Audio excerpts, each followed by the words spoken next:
NCP প্রসঙ্গে BNP মহাসচিব মির্জা ফখরুল ইসলাম আলমগীর বলেছেন যে ওরা তো ভোটই পাবে না, এই কারণে ওরাও জামাতের সঙ্গে সুর মিলিয়ে বলছে যে পিআর দিতে হবে, সনদ বাস্তবায়ন করতে হবে। এটি বিএনপি মহাসচিবের পক্ষ থেকে আসছে।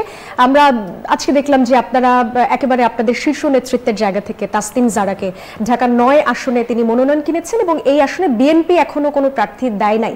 তো এই যে ফাঁকা আসনে জারার মনোনয়ন নেয়ার পেছনে কি কোনো কারণ আছে কিনা, আপনারা কি বিএনপির সাথে কোনো নির্বাচনী সমঝোতায় যাচ্ছেন কিনা, এরকম একটা প্রশ্ন এসছে, কি বলবেন? না, আমাদের মনে হয় যে আমাদের 50-60টা আসনে কে কে প্রার্থী হবে এটা প্রায় ক্লিয়ার। তো সেই জায়গায় 50-60টা আসনে আর কোনো খালি আসন ছিল না, শুধু একটাই জারাপুর খালি আসন। তো এখন কি ওই আসনে কি আমাদের কোনো প্রার্থী থাকবে না, বিএনপি খালি রাখছে বলে আমাদের কোনো প্রার্থী দেওয়া যাবে না? এটা মানে খুবই একটা হাস্যকর এবং ইনসিকিউর কোশ্চেন বলে আমার মনে হলো যে আমরা তো তাহলে তো বাকি যত খালি আসন আছে কোনো খালি আসন এখন আর আমরা প্রার্থী দেওয়া মনে হয় উচিত হবে না। আমাদের আহ্বায়কের আসনে বিএনপি প্রার্থী দেওয়া আছে, আমাদের সদস্য সচিবের আসনে বিএনপি প্রার্থী দেওয়া আছে, আমাদের 2 মুখ্য সংগঠকের আসনে প্রার্থী দেওয়া আছে, আমার আসনে প্রার্থী দেওয়া আছে। কারণ যারা আপুর আসনে দেয়া নেই এটার সাথে বিএনপির সাথে জোটের কোনো সম্ভাবনা আসলে নাই, এটাই বলতে চাচ্ছেন। তারপরে এনসিপি ভোটই পাবে না।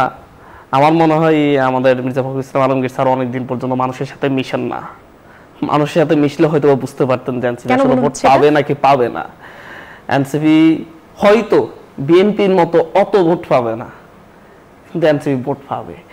এনসিপি প্রত্যেকটা আসনে একটা সংখ্যক ভোট পাবে, সেটা হয়তো নির্বাচিত হওয়ার মতো ভোট পাবে না সব আসনে, কিছু আসনে নির্বাচিত হওয়ার মতো ভোট পাবে, এবং প্রত্যেকটা আসনে একটা নির্দিষ্ট সংখ্যক ভোট পাবে।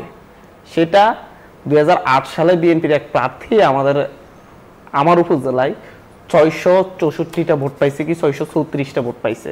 আমার মনে হয় এনসিপির এমন কোনো প্রার্থী বাংলাদেশে হবে না যে এনসিপি শাপলাগুলি প্রতীক নিয়ে 634 বা 660 ভোটের মধ্যে সীমাবদ্ধ হয়ে যাবে। এটা হওয়ার সম্ভাবনা খুবই কম। সুতরাং এনসিপির এর চাইতে সেই 634-এর চাইতে বেশি ভোট আছে প্রত্যেকটা আসনেই। এনসিপি 300 আসনে প্রার্থী দিবে, 300 আসনে ইলেকশন করবে। এনসিপি তাদের যে ভোটার, তাদের যে শ্রোতা, তাদেরকে বঞ্চিত করবে না। সুতরাং মির্জা ফখরুল ইসলাম আলমগীর স্যারদের আসলে তরুণদের এই ভাষাটা বোঝা উচিত। কারণ হচ্ছে তরুণরা একটা পরিবর্তন চেয়েছে, সেই পরিবর্তনটা হয়তো এনসিপির এই নেতৃত্বের হাত ধরে হয়েছে। এই কারণে এনসিপির এই নেতৃত্বের প্রতি ভোট দিক না দিক এদেশের মানুষের একটা সিম্প্যাথি আছে, সেটা মির্জা ফখরুল ইসলাম আলমগীর স্যারেরও সিম্প্যাথি আছে আমি মনে করি, এবং হচ্ছে আমাদের মাহমুদ আফরও সিম্প্যাথি আছে। সিম্প্যাথির বাইরেও আমাদের একটা ভোট ব্যাংক অলরেডি তৈরি হয়েছে। সেই ভোট ব্যাংক সংখ্যায় অনেক কম একটা নতুন রাজনৈতিক দল হিসেবে, কারণ জামাতে ইসলামী ধরেন, জামাতে ইসলামী বাংলাদেশের রাজনীতিতে 20টা আসন পাওয়ার জন্য 20টা আসন পাইতে 1991 সাল পর্যন্ত তাদের প্রতিষ্ঠার 50 বছর লাগছে, কিন্তু এনসিপি সেই সময় লাগবে না। এনসিপি অন্তত 10 বছরের মধ্যে তারা ক্ষমতায় যাবে ইনশাল্লাহ, এবং সেইভাবে গণমানুষের রাজনীতিটা এনসিপি করছে। যেই জায়গায় সকলে সমঝোতা করে সেই জায়গায় এনসিপি সমঝোতা করে না, সেটা জুলাই সনদের মধ্য দিয়ে, জুলাই সনদ স্বাক্ষর অনুষ্ঠানের মধ্য দিয়ে এনসিপি প্রমাণ করেছে।